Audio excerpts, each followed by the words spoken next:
Hi, good afternoon, everyone. Welcome to the HADI Master Lecture Series this year.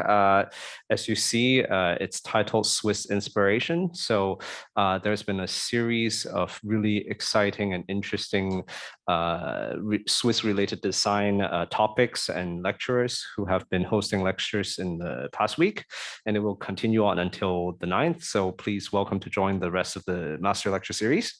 So today, it's a special occasion for me because just a couple of weeks ago I met the guest speaker today, Anne Uhlmann. I actually met her in Zurich, and we had a really nice chat. And she was really nice and showed us around her studio and her office, and basically shared a lot of the thinking behind how they run their office. So let me introduce Anne.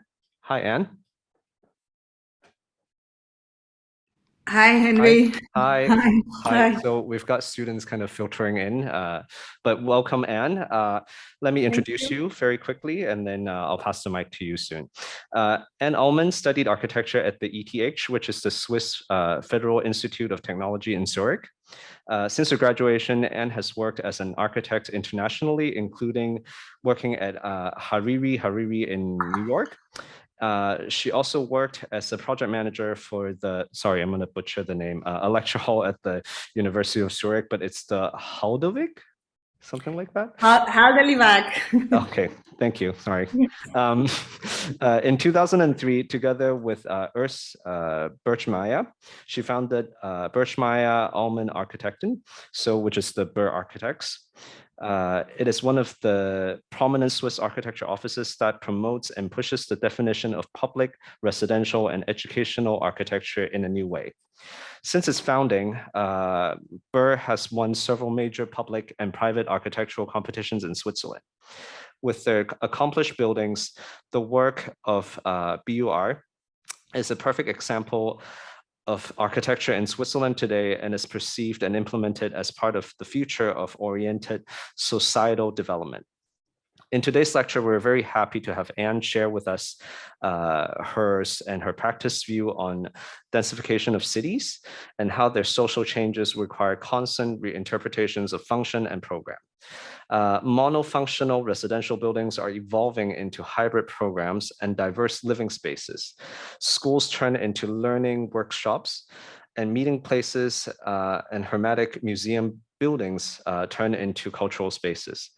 Using some current examples, and will show how buildings and programs in Switzerland are evolving sustainably and responding to a social change, as well as enriching architectural discourse and reviving architectural utopias. So without further ado, please welcome Anne Uhlmann. Thank you. Now I share my screen, right? Yes, please. Okay. So now you see my screen, is that okay? Yep, perfect. Yeah, perfect, good. Okay, thank you, Henry, for this introduction. I'm very glad that I have been invited to this master lecture series at the Hong Kong Institute of Design.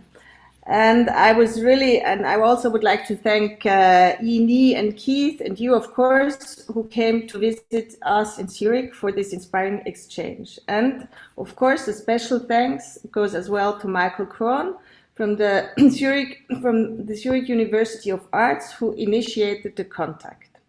And Lam Lam and Tony, of course, who helped me with all the information and technical exchange. This is the image of our garage as an invitation into our studio. Here we hold meetings and come together to discuss architecture and our projects. It is a space that has been used differently, had a different function, former different function. It was just a garage that we were able to reprogram by adding this kitchen. As Henry already introduced us. Now we are BUR Architects. We started, BUR Architect is since used to be Birchmeier Uhlmann Architects, and we got a new partner, Carlos Rabinovich, who is originally from Argentina, and we all met at the ETH in Zurich. Our office contains about we are about 20 people, and the main way we get our work is by doing competitions, mainly for public institutions. We do a lot of school programs, university buildings, but as well health and care buildings and apartment buildings for elderly people. Today, I will mainly show you our school programs, because so you can see through more than one project the way we think about architecture and the way where we find our ideas. But as an introduction, I would like to introduce you an important architect. And this is Aldo Rossi. He is a very essential architect, and his theories are still very vivid in our daily architectonical dialogues. Aldo Rossi was an architect and author of the book The Architecture of the City. He studied in Milan in 1949 to 1959. And the ETH was lucky enough to have him for 2 years. He held a 2 years professorship at the ETH in 1972 to 74. And his theoretical reading of the city is still essential to many contemporary architects. He was a significant influence to Jacques Herzog and Pierre de Meuron, as well as Marcel Meili, who all became very well-known Swiss architects and taught as well as professors at the ETH. Here, the image shows the Palazzo Ragione. It's a council hall that was constructed in the early Renaissance in Padua. For Rossi, this was an example that buildings start to be relevant for a city and the community when they overgrow their functional purpose, which means that the sociological aspect of buildings is essential to architecture. For us, it means that we should not only think about functions and programs, but strengthen the programs and function of our buildings beyond. We are still impressed by the fact that Herzog and de Meuron were the only ones on a list of finalists for the competition of the Tate Modern, indeed the most prestigious group ever gathered for a competition. It was Raphael Moneo, David Chipperfield, Herzog de Meuron, Tadao Ando, Renzo Piano, and Rem Koolhaas, but Herzog and de Meuron were the only one who recognized the potential of the space of the Turpin Hall. They transformed the hall into an open plaza, always freely accessible to allow everyone to enter this palace of culture. And I think these, as much as Aldo Rossi and as well the way he taught is still very important to the way we think about architecture in Switzerland. And this leads me to the complex process of making architecture, always seeking the potential of and within the context. This image is the image of Harald Seemann. He was a significant Swiss curator who curated many vital exhibitions, like the Biennale in Venice. It shows him in his work environment, curating an upcoming show, surrounded by pictures and information. This image, in addition to the quote from Rem Koolhaas, expresses the creative process that starts with every new project. Architecture is monstrous in the way each choice leads to the reduction of possibility. It implies a regime of either-or decisions, often claustrophobic even for the architect. So this, as an introduction, is very important for you maybe to understand where we come from and how we go along in our design process. Now I would like to show you one of our 3 projects. This is the primary school in Allschwil. I'm sorry. Actually, one of them and has been already realized, and the other one is under construction. It is a school in Sursee, and the third one is only a competition that we won a second prize. For you maybe to know is very important that we participate in many competitions. That's the way we do our acquisition. And what we like about the competition is the fact that by winning the project through a competition, it already defines many architectural themes before a first contact with the client and users. Comparing the entries allow the client to understand the qualities of the different concepts. And it leads towards the fact that when you win a competition, we don't have to talk much about urban settlement anymore because it's given through the winning competition. So here you see the plaster model of one of our projects. It's the urban settlement for our school in Allschwil. We divided the program into 2 buildings, a high and compact one for the public use. I think I can even show you with my so this is the one for the public use, and the long, mostly 3.5 to 3 story high along the side for the classrooms and the after school care. These 2 buildings form a little public square along the municipal road, that's this road here, and this is the square, this entry square, and the inner courtyard towards the communal street that's down here. The 2 buildings adapting in scale and surrounding, the surrounding of the buildings. Like here, maybe now I can. Here you see you can see the residential building on this side, and here the more bigger buildings on the municipal road. This school contains 24 classrooms and 12 specialty rooms, as I said, rooms for the after-school care, a music school, and 3 gym halls that are up here that can be transformed to 1 big gym hall and an auditorium and a foyer.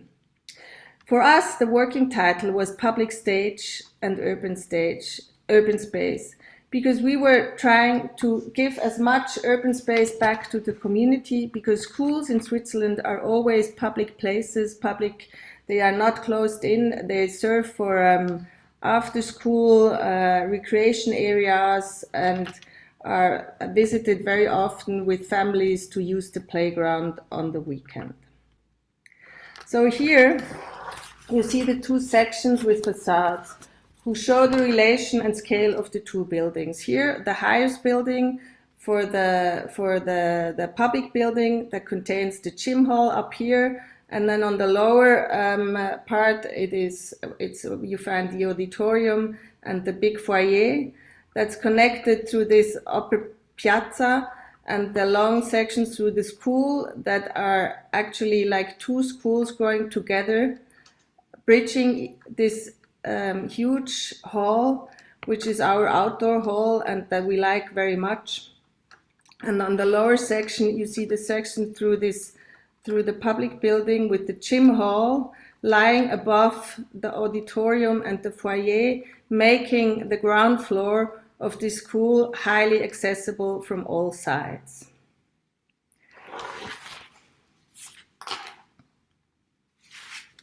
Here, the ground floor plan, one more time.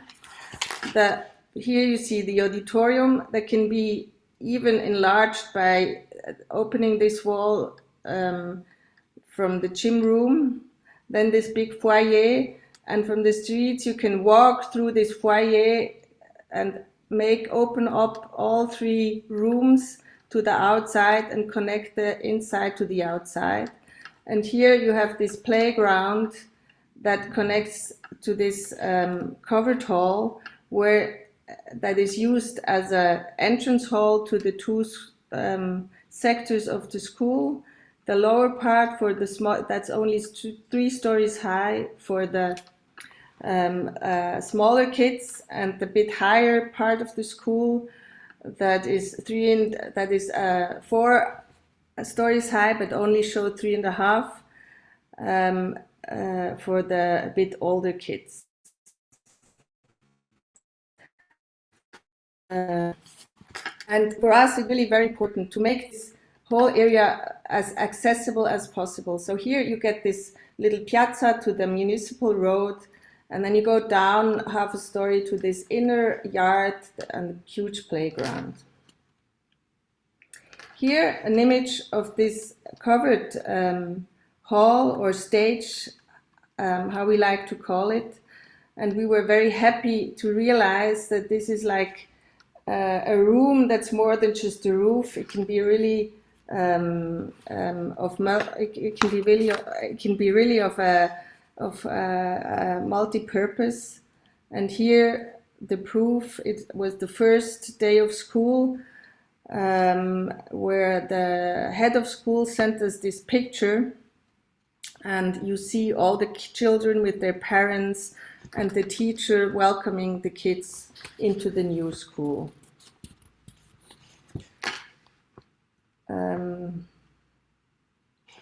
Then the foyer, that's an insight into the foyer, and the foyer is below this gym hall. It was very important for us that we stacked the program. We put the gym hall above to free this ground floor place, which was very important to us.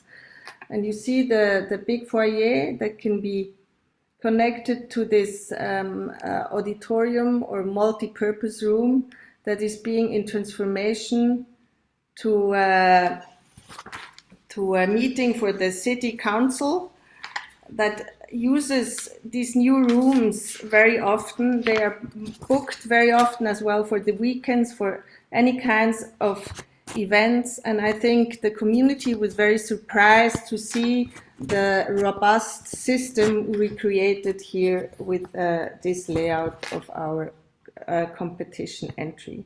And it was also very interesting because it's, again, many of these facts, these architectonical situation have been defined already through the competition.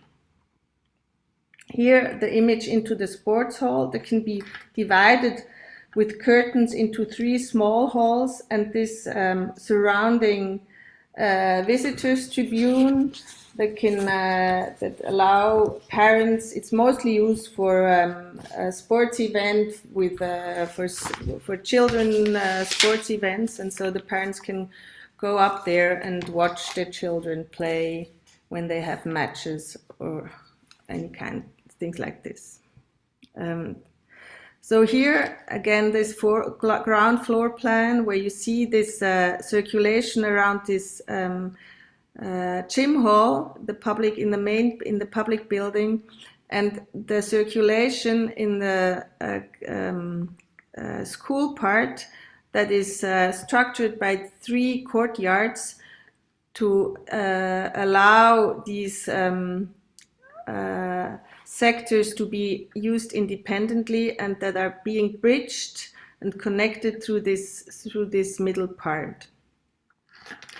As well, the whole logic of the ground floor plan is as well, it's always 2 classrooms connected to 2 group rooms that form this ground floor plan. Here, an insight to this inner circulation space that is being used as a learning landscape. That's how we call it in Switzerland. It's like an additional space to the classrooms so that children learn how to work more independently and are not always in this frontal situation of pedagogical encounters. And this was actually, I go one back,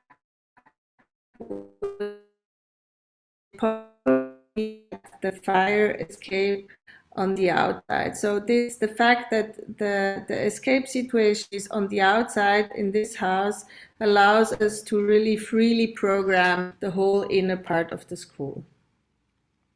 Here, one of the classrooms with the division from the classroom to the group room. Here we realized this division with the open bookshelf that can be individually filled up with books or things to decide how open or to decide the graduation of openness between the classroom and the group room. And the facade, that I will talk about it quite, but here you see that the classrooms are fully glazed and the parapet gives like a brise soleil and a certain intimacy to the classroom, but to the other hand, it enlarges the room by the size of the outdoor balcony. Here, this bookshelf was like an inspiration to think this room division differently. Of course, this works especially good in the fact that for an educational building, because books are important within the education, and we thought it could be funny because it can allow the children to as well understand books not only as as something where they have to read and learn, but also the more playful aspect of this shelving.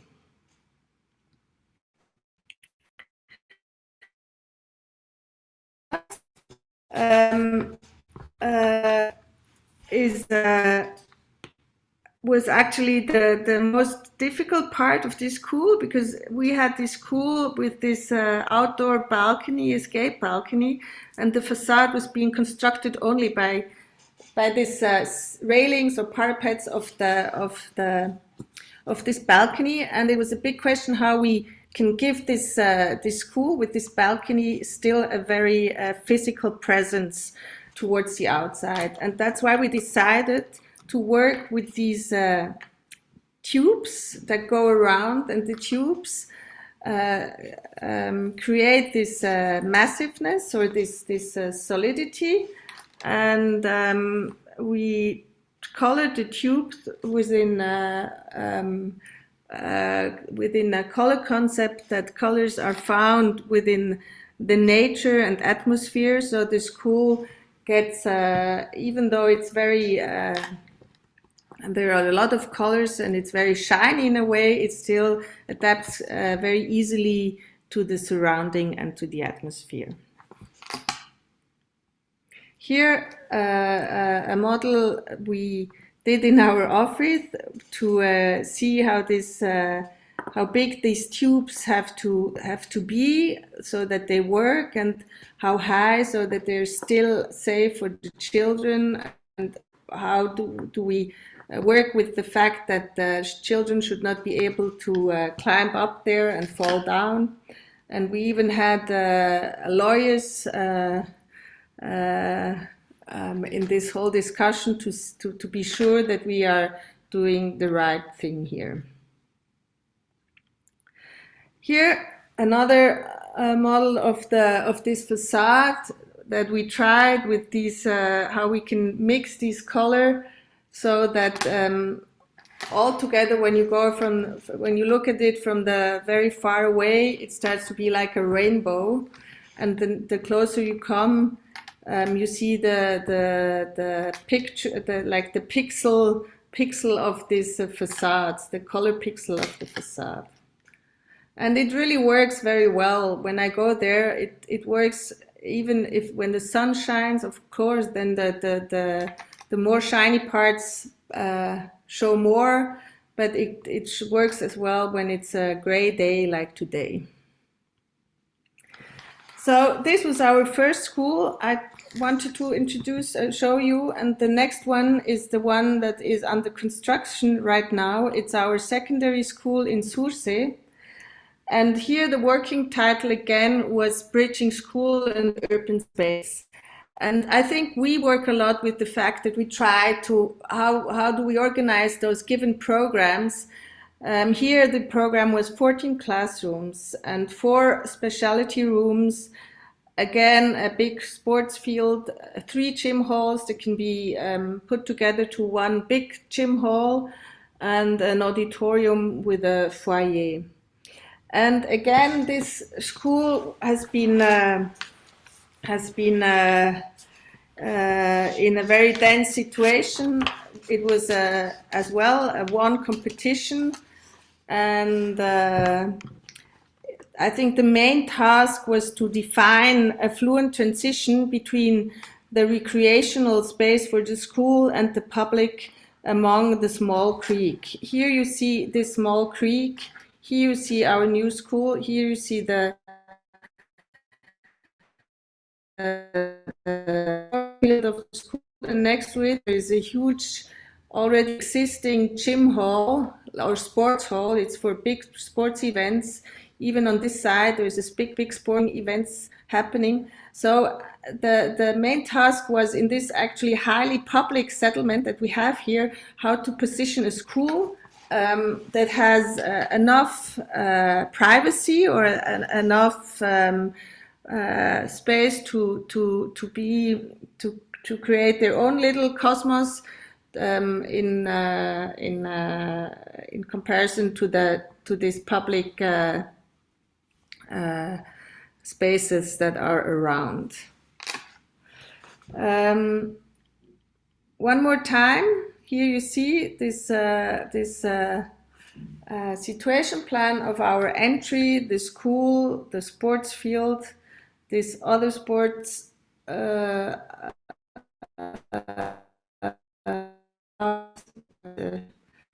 here as well with these sport fields again, and this actually really highly public, almost park area within this dense little city of Sursee. And in the situation plan, you see the big volumes of the more public buildings. And in the ground floor plan again, you see how this one big building starts to become two, has 2 sectors or 2 footprints, one for the gym hall and one for the school, and this in-between space, this pathway that makes the whole ground floor again highly accessible to all people, to the people who want to go to this part, or to sit on this tribune and watch some games here on this outdoor field, or just to walk around this school or go connect through this under street tunnel to the next outdoor sports field.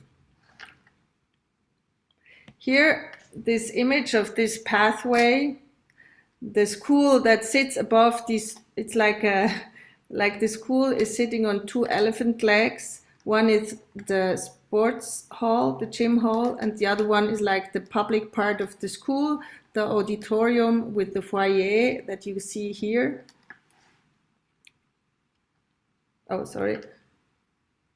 And here the section showing again this roof, this all connecting roof, this bridging roof. Again, like in Allschwil, the theme of the bridging spaces, and the auditorium space of the school that is highly accessible from the ground floor, and the sports hall. And here again, the section through the classrooms with these very special skylights, and the fact that the structural dependency from the school together with the structure of the gym hall are really themes that we find very interesting and very often also very helpful. I don't know if you know Alessandro de la Sota. He's a very important Spanish architect, and he once designed a gym hall, and within the beams of his gym hall he also established classrooms for the school he was building there. So we are as well very often inspired by many other good projects of colleagues and architects we like, and we try to understand their thinking and work with it and adapt it to our context and our ideas we have for our urban spaces. Here, the first floor where you see this auditorium and some special rooms of the school with this huge staircase, this pathway going through, and the all connecting floor plan of for the classrooms on the roof, where again through this added balcony, this escape situation is solved, and the whole inner circulation space can be furnished and used for educational purposes. And yes, for this question of the lighting, we had this image in mind from Arne Jacobsen, a famous Danish architect. And we thought, oh, these skylights, they can really add some extra, they guarantee our the daylight into the deep classrooms. Maybe you can see that the classrooms are with the small side to the facade. So these skylines always guarantee a good situation of daylight in all these classrooms. And here, an image of this circulation space above in the roof. So this a bit more private space for the school to gather together and to exchange and get some more identical tools. All the space in the ground can be highly accessible for the public. And here, one more time, the two elephant legs with this connecting roof and this skylights that we all oriented in the same direction. First of all, from the light into the classroom is a northern light, so it guarantees a good working atmosphere. And this a bit more protected inner sport yard that can be used as well as a recreation space during the school hours. So now I would like to show you the last project of ours. It is it's the competition for the Kaserne Areal in Zurich. We did this project together with another office, Neff Neumann Architects from Zurich. We did some competitions with them. We like to work with them once in a while, not too often, but because they're also very, they have an office that works very well. And sometimes we just as an exchange, to exchange ideas and to learn from each other, we do competitions together. So this was a second prize. It was a transformation of historical landmark that was used as a military building with a huge outdoor space for military practice and assembly. And this house is in the middle of the city of Zurich and has lost its function, its purpose already quite some years ago, and has been here in the city of Zurich and was often the theme of big discussions. What are we going to do with it? So finally, they found a new program for this building and this surrounding. They want to transform this building into a college for teachers, upcoming, for a teachers college. And as you can see, it borders this river Siel in Zurich. Here is this old building.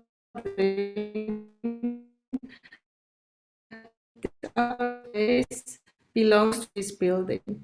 And for the transformation, we tried actually to interpret, to transform the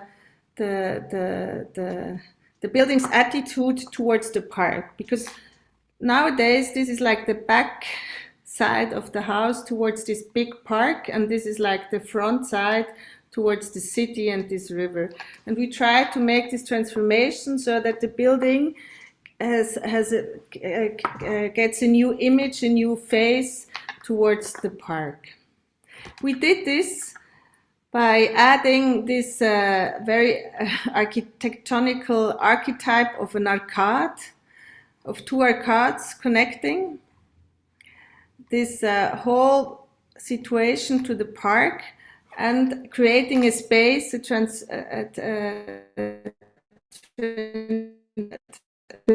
space filled between the park and the new college for teachers college.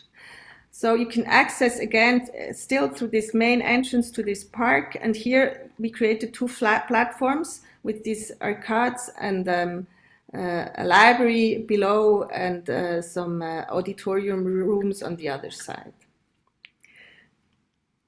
Here, the image of this arcade made very simply with columns and beams and the translucent ceiling, so to invite people to sit there again together, to activate community within the city, to give the city. Nowadays, architecture is very much depending on costs and efficiency, and we sometimes forget to think about a bit the urban impact architecture has on the urban space. And so we try to add this roof to really give the city of Zurich an extra element to make this park even more accessible and lively.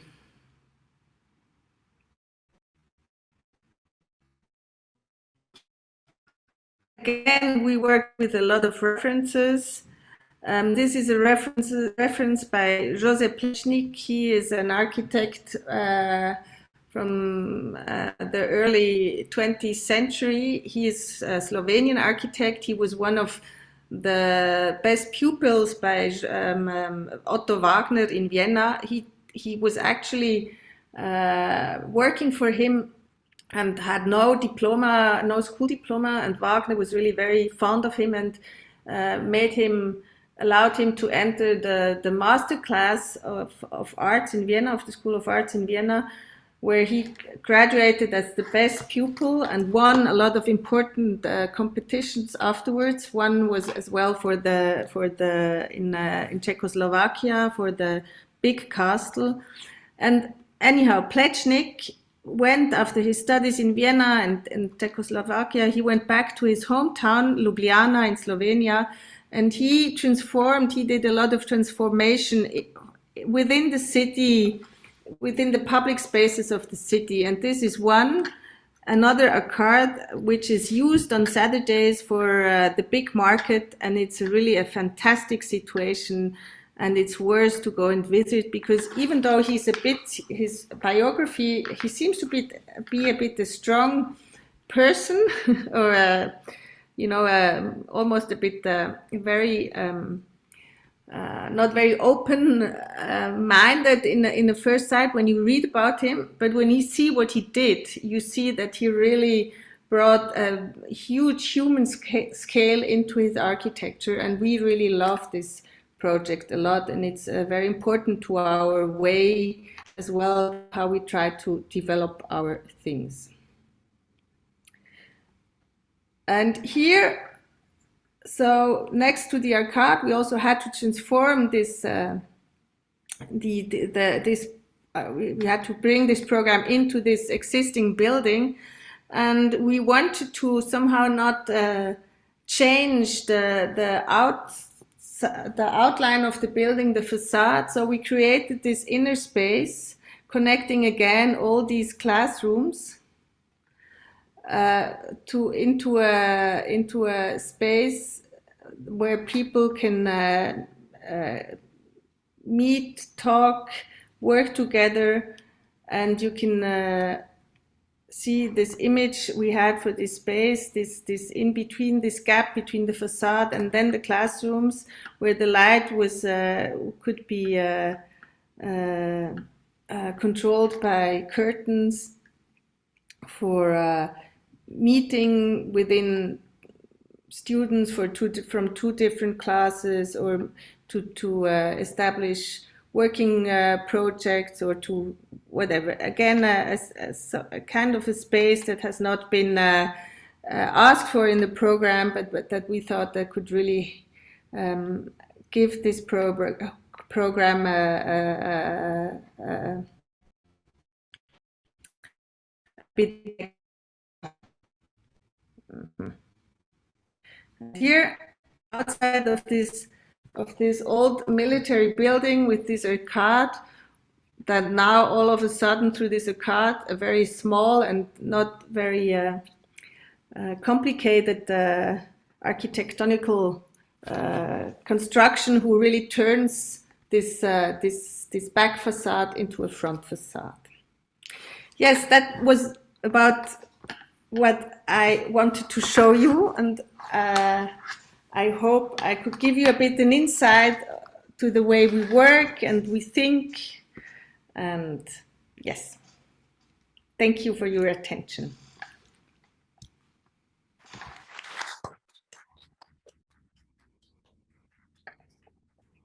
No, even though the time is short, much really appreciated your sharing of your insights. Did I too fast? Did I go too fast? No, it was perfect. It was perfect. We have been sort of receiving some questions online, but maybe we first see if there's any questions in the audience. If not, then we jump to questions from social media that we've been, and also online. So the first question, thank you for sharing. With the public buildings you have designed, is it difficult to get government and public support? What are the ways to get community and public to get involved, as ultimately they're the main occupants for such buildings? So that was the first question. Okay, first of all, through the competition, the public support is already guaranteed. That's one thing. You already, a public competition is always organized by the community, for example, of the city of Zurich or the smaller communities in Switzerland. So there's already a lot of support when they start the project. Then when you win a big project, of course, you go into the first phase of planning and try to get the costs quite precisely. And then with these costs, you go again for there is a democratical, how you call it, where people can vote to say we want this building or we don't want this building. And it's very interesting because through this whole process, very often the projects are being accepted because they have been already involved very early in this process. And for example, for the users, very often when the project starts, there are like these, how you call that, like you try to get a lot of users, not only the teachers or the parents, but also people from the communities who like to use the playgrounds of schools and whatever. And you get them together and try to collect all their ideas or wishes. Of course, you never can answer all the wishes they have, but it's a very participative process that is initiated as soon as a project starts. Okay, thank you. Next question. Sorry, there's things popping up on social media. So second question, you mentioned most of your projects you went through competitions. And so this audience is asking, do you believe making deviations from the program that you mentioned is actually part of the success that you get, that you're bringing something new, I guess, to the building design and sort of challenging what the project brief is asking for? I think so. This is, the fact, for example, that we stack parts of the program differently than a lot of other of our colleagues has been a very successful way to think about our project, and I think has led maybe to the last three first prizes that we did for like school buildings.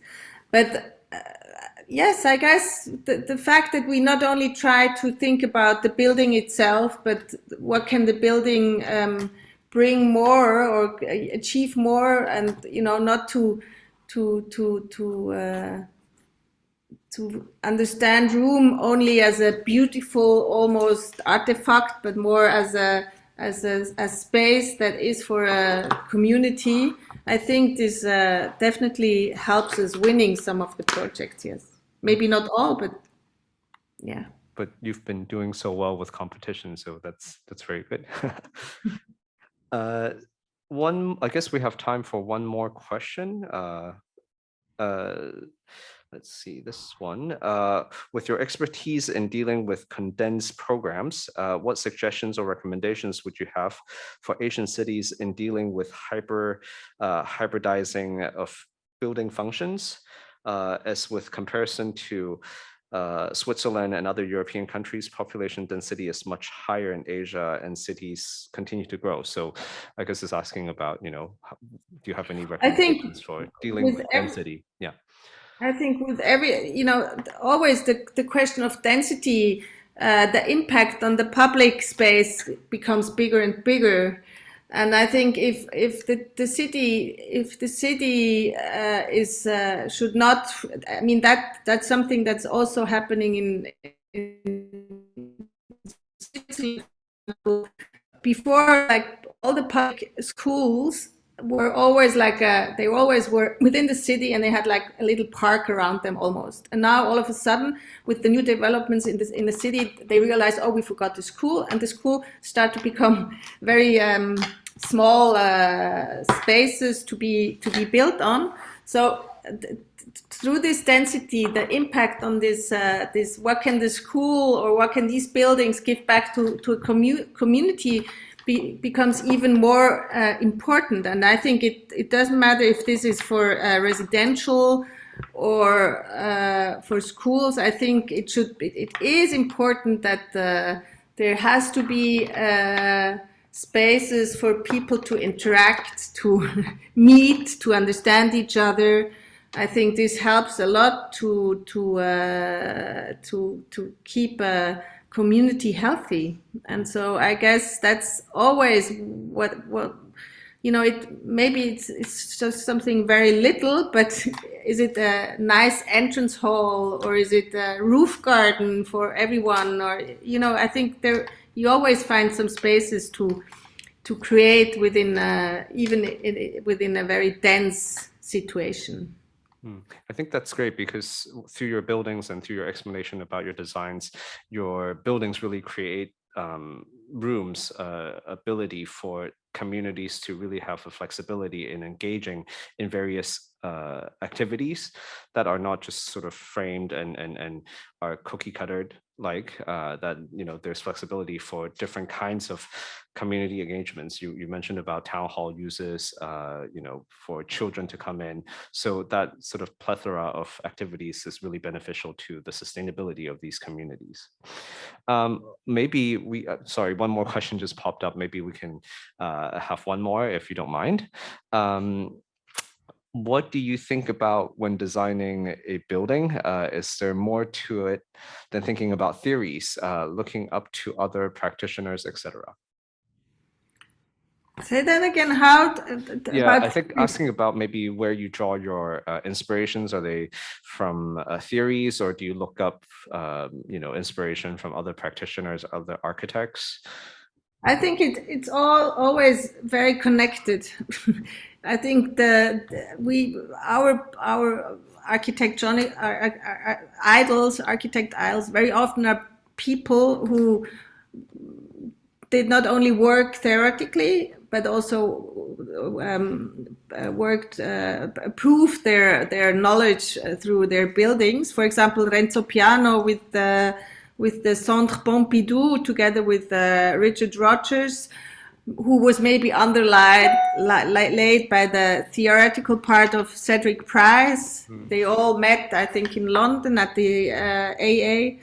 So I think this is, for me, still one of a fantastic building within Paris, where this huge complex, which is very transformable and can hold many different kind of exhibitions, and with this huge plaza in front of it, which is also accessible to the public, which gave Paris another public space, was also the only entry of all this competition who enabled that.